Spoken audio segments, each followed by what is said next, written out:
خب تو آدم بلند پروازی هستی، رویاهای بزرگی داری، دلت میخواد موفق بشی و در نهایت همون زندگی رو داشته باشی که همیشه توی ذهنت ساختی. اما یه مشکل وجود داره، تو تنبلی. دقیقا میدونی باید چی کار کنی اما انجامش نمیدی. همین هم باعث میشه همش عذاب وجدان بگیری. چون ته دلت میدونی که از اینی که الان هستی خیلی بیشتر از اینا میتونی باشی. این عذاب وجدان روز به روز، هفته به هفته و ماه به ماه روی هم جمع میشه تا جایی که دیگه برات عادی میشه و میپذیریش. بعد سال نو از راه میرسه با همون لیست هدفهایی که از پارسال مونده و روشونو خاک گرفته.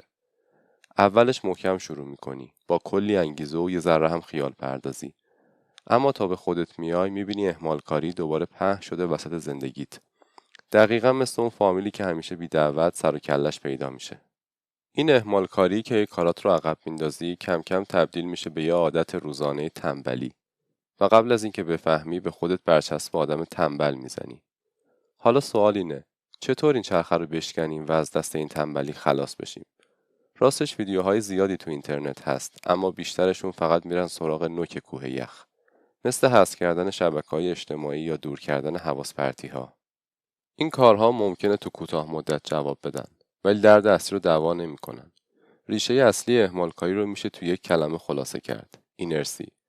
توی فیزیک اینرسی یعنی جسمی که ساکنه دلش میخواد ساکن بمونه و جسمی که در حال حرکته دوست داره به حرکتش ادامه بده مگه اینکه یه نیروی خارجی بهش وارد بشه. این همون قانون اول نیوتونه و جالبه بدونی دقیقاً همون قدری که روی اجسام صدق میکنه روی کارها و وظایف ما هم اثر داره. شروع کردن هر کاری هر چقدر هم که کوچیک باشه یه حول اولیه و یه مقدار انرژی لازم داره تا بتونه بر اون حالت درجا زدن یا همون اینرسی غلبه کنه. و دقیقاً مشکل اصلی همینه. ما توی ذهنمون این حول اول رو اونقدر بزرگش میکنیم که ترجیح میدیم کلاً بی خیال کار بشیم و خودمون رو با فعالیت‌هایی که دوپامین ارزون بهمون میدن سرگرم کنیم. پس برای اینکه اهمالکاری رو کنار بذاریم، باید اینرسی رو بشکنیم و برای این کار دو تا راه وجود داره.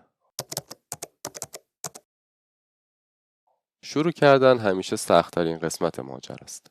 پس تا جایی که میتونی با پایین آوردن فشار ذهنی و برداشتن کوچکترین قدم ممکن، شروع کار رو برای خودت راحت کن.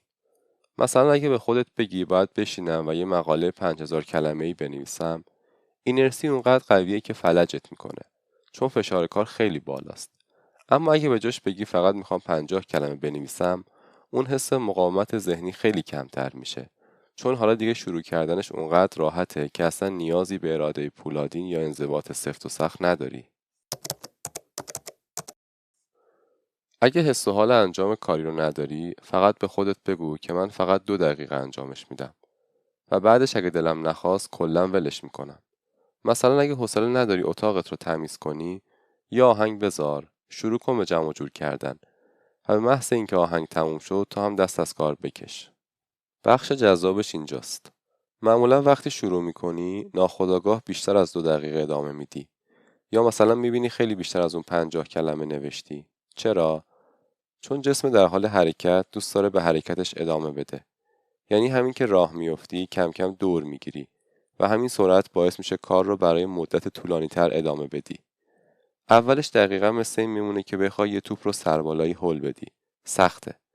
ولی همین که از قله یا همون نقطه اینرسی رد بشی، دیگه بقیهش مثل سرازیریه و خودش پیش میره. همینطور که گفتم، کلید ماجرا اینه که اون فشار اول کار خیلی کم و راحت باشه. به عبارت دیگه قضیه رو برای خودت گنده نکن و فقط با 2 دقیقه شروع کن. تو میتونی 2 تا روش رو توی هر بخشی از زندگیت که توش گیر کردی امتحان کنی. حالا چه باشگاه رفتن باشه، چه کار کردن روی بیزینس شخصیت، چه بهتر کردن روابطت یا کلاً هر چیزی که فکرش رو بکنی. همونطور که مارتین لوترکینگ یه زمانی گفت، لازم نیست از ابتدا تمام مسیر را ببینی، فقط اولین قدم را بردار.